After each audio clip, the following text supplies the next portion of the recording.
అసలు మనం ఎంత అద్భుతమైన పరిచర్య దేవుడికి ఇచ్చాడు అంటే, మీరు నిలబడి ఒక వ్యక్తికి క్రీస్తు గురించి చెప్తారే, లేదా మీరు నిలబడి యేసుక్రీస్తు నామంలో పరిచర్య చేస్తారే, లేదా మీరెవరో పరిచయం చేసుకొని ఈ పరిచయంలో ఆ వ్యక్తిని కూడా క్రీస్తు వైపు ఆకర్షిస్తారే, మీరు చేసే ఈ పని ప్రపంచంలో అత్యుత్తమమైన పని.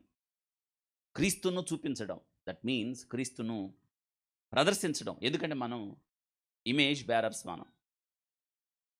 మీరు ఉదయాన్నే లేచిన తర్వాత అద్దం ముందుకెళ్ళి చూసుకుంటాం కదా, అంటే మనం ఎలా ఉన్నామో అప్పుడు మీకు గుర్తు రావాల్సింది ఏంటంటే, I am me mirror image. ఇదిగో నా ప్రతిబింబం కనిపిస్తుంది. అంటే నా ప్రతిబింబం ఎలా కనిపిస్తుందో ఈ దినం అంతా కూడా నేను నాలో క్రీస్తు ప్రతిబింబం కనిపించాలి అన్నది ప్రతి ఒక్కళ్ళు ఉదయాన్నే లేచిన తర్వాత మిమ్మల్ని మీరు అనుకోవాల్సిన విషయం. ఉదయాన్నే లేచిన తర్వాత మీరు 2 ప్రార్థనలు, ఈ ప్రార్థనలు ఎక్కడి నుంచి మనం నేర్చుకున్నామంటే, బెంజమిన్ ఫ్రాంక్లిన్ అమెరికా దేశపు అధ్యక్షుడు ఆయన ఉదయాన్నే లేచిన తర్వాత బాగా ప్రార్థన చేసేవాడు. ఆయన అనుకునేవాడంటే, ప్రభువా ఈ రోజంతా నీకు ఇష్టంగా, కష్టంగా కాదు, ఈ రోజంతా నీకు లాభంగా, నష్టంగా కాదు, ఈ రోజంతా నీకు మేలుకరంగా, ప్రయోజనకరంగా, నిష్ప్రయోజుడుగా కాదు, నేను అనేకులకు మేలు చేసేవాడిగా, అనేకులకు దీవెనకరంగా ఉండేటట్టు చేయయ్యా. నేనెవ్వరికి అన్నడు కీడు తలపెట్టకుండా నాకు ఈ రోజంతా మీరుండండి. ఈరోజు నేను నీ ప్రతిబింబాన్ని నిన్ను మోసుకొని పోతున్నా. ఎప్పుడు చేశాడు తెలిసి ప్రార్థన? అమెరికా దేశపు అధ్యక్షుడైన తర్వాత. అందరూ చెప్పండి ఎప్పుడు? మనం అండి చిన్న ఉద్యోగం వస్తే చాలు దొరుకుతామా? అసలు పట్టుకుంటారా మనల్ని? మనం అందరికీ దొరకాలి. అందరికి పట్టుకునేంత దొరకాలి మనం. అందరికీ తాకలిగినంత దూరంలో ఉండాలి. క్రీస్తు ప్రభు అందుకే ఆయన ఎవరికి దొరికాడు అంటే, ప్రజలందరికీ కలగబో మహా సంతోషకరమైన నేడు రక్షకుడు మీ కొరకు. ఈ వర్తమానం ఎవరికి వచ్చింది? ప్రజలందరికీ. మొట్టమొదటి వెళ్ళి ఎవరు చూశారు? చాలా లీస్ట్ కదా వాళ్ళు. వాళ్ళకి ఏం తెలియదు, అజ్ఞానులు, లోకానికి దూరంగా ఉన్నవాళ్ళు, చీకట్లో బ్రతుకుతున్న వాళ్ళు, ఏ ఆయుధాలు లేని వాళ్ళు, గొర్రెలే లోకంగా బ్రతుకుతున్న వీరికి రక్షకుడు దొరికాడు.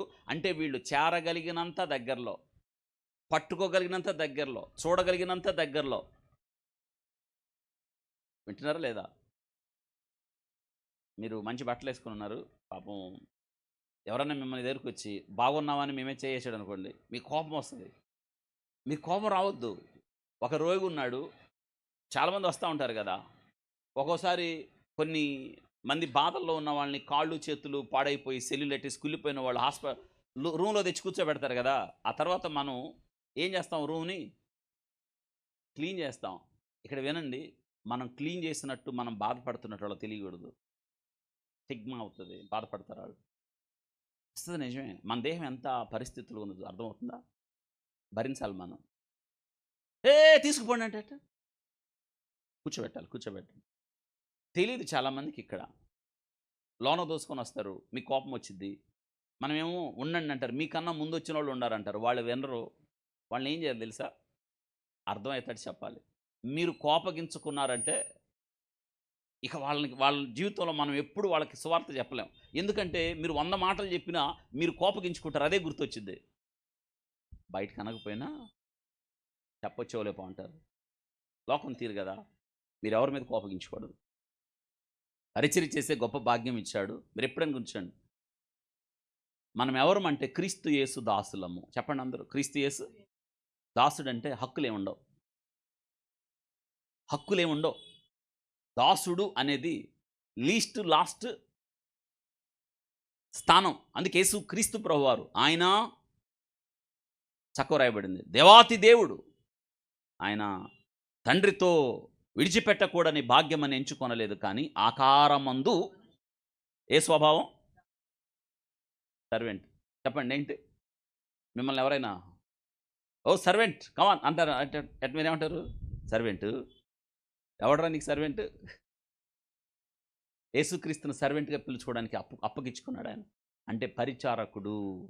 అమ్మా, మీరు ఎంత స్థితికి వెళ్ళినా, ఎంత గొప్పోళ్ళైనా మీరు తెలుసుకోవాల్సిన భాష ఏంటంటే, we are here to serve people.